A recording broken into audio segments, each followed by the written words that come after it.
Hey guys, it's Monday, it's Project Lifesize, and it's Halloween, which is why I look a hot mess. I made a bridal gown out of some lace curtains, and I carried around 2 shotguns, fake shotguns, and I was a shotgun wedding, so of course I look like hell. But this week's topic is to respond to somebody else's video. And this video that I'm responding to is Laci Green. She and I go way back. I mean, way back.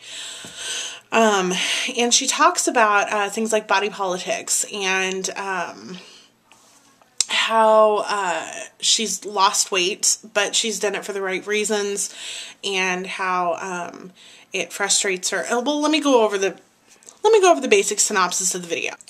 She talks about in the beginning how people expected her to feel ugly and undeserving just because she was a little chubby. She talks about fat phobia and how, you know, everybody's afraid of gaining weight because they feel like they're going to be, I don't know, treated differently or something along those lines. It's about the topic of weight and how it's loaded with expectations, ideals, stigmas, things like that, that make us place standards on our own bodies.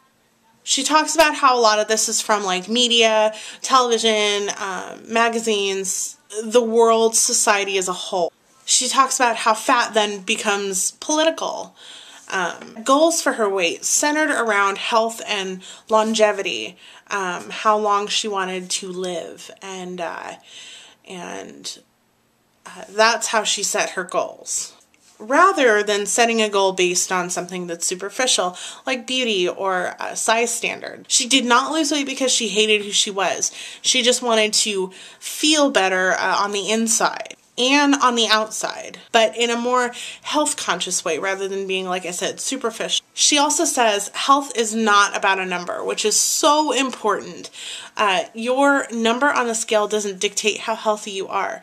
The way you feel inside of your body dictates how healthy you are. She also says something really important that I really want to share with you guys. I don't owe the world a thin body in exchange for their acceptance or approval, which blew my mind. It is so true, you know, and oftentimes we feel like we owe the world a thin body. We owe it to ourselves, and we owe the world so we can be treated equally or treated better with that thinner body. She says that she's not a better person just because her pants size is smaller, and that it's not a virtue. And then she talked about how people were saying, oh, you look so good, you look so thin, as if she wasn't good looking when she wasn't as thin as she is now, which really made her upset. And it would make me upset. I mean, think about it, you know, you feel like, you know, you're doing this for your health, and you know, gosh, what did they think about me before? And it's atrocious, just atrocious.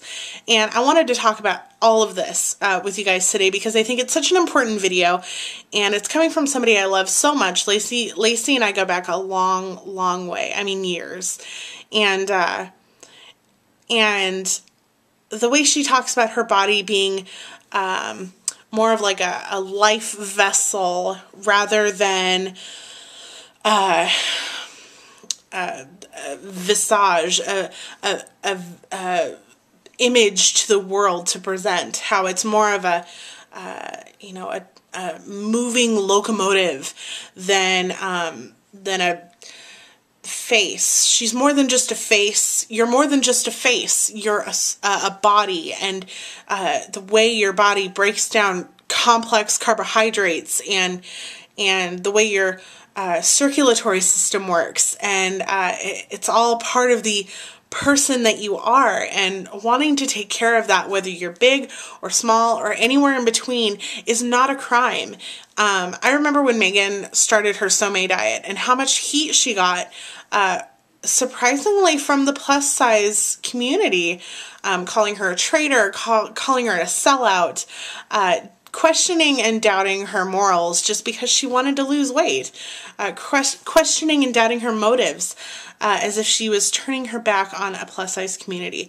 And it really reminded me of a friend of mine who thought he was gay for a while and dated a few guys. and then decided that he didn't want to do that. And that's a personal choice. If you don't want to do that, you don't have to, whether you're born that way or you're not. If you decide that that's not your thing, you don't have to. And to say, you know, I'm not going to do that anymore, and to get that much heat from the gay community, it really broke his heart, because he originally was part of this acceptance movement of, you know, I'm gay and I'm here and the world needs to accept it, and then saying, oh, I guess I'm not gay, and then hearing that backlash of, you know, oh, you're a traitor, what are you doing? It's the same thing. And we put these standards on ourselves, and we set these high bars for ourselves to conform and to exist in this colony of, I don't know what I'm trying to say here. All I'm trying to say is it's really great that she was doing it for the right reasons. And I think that if you want to lose weight, or you want to dye your hair, or you want to pierce your nips, or you want to tattoo your eyeball, go for it and do it. And do it with a feeling of, this is my body, and this is who I am, and I get one, and this is it. And it's just, it's part of growing up, and it's part of being who you are, is taking control of your life and being ultimately you inside that life. Me, I know who I am in my own skin, and I know where I want to be in that skin. And yeah, someday I'll get there. But right now, I'm great being me in my skin. And who knows, 5-10 years from now, maybe I'll be somebody else, but I'll always be me. And I'll be doing it for me and never for anybody else. Remember that. Remember that. Remember that. I hope you guys have a great day, and I will talk to you guys later. Everybody wish Megan well in the comment section below. Her back isn't doing so well, so spam her with creepy e-cards. Remember those e-cards? Have a great day, folks. Bye-bye.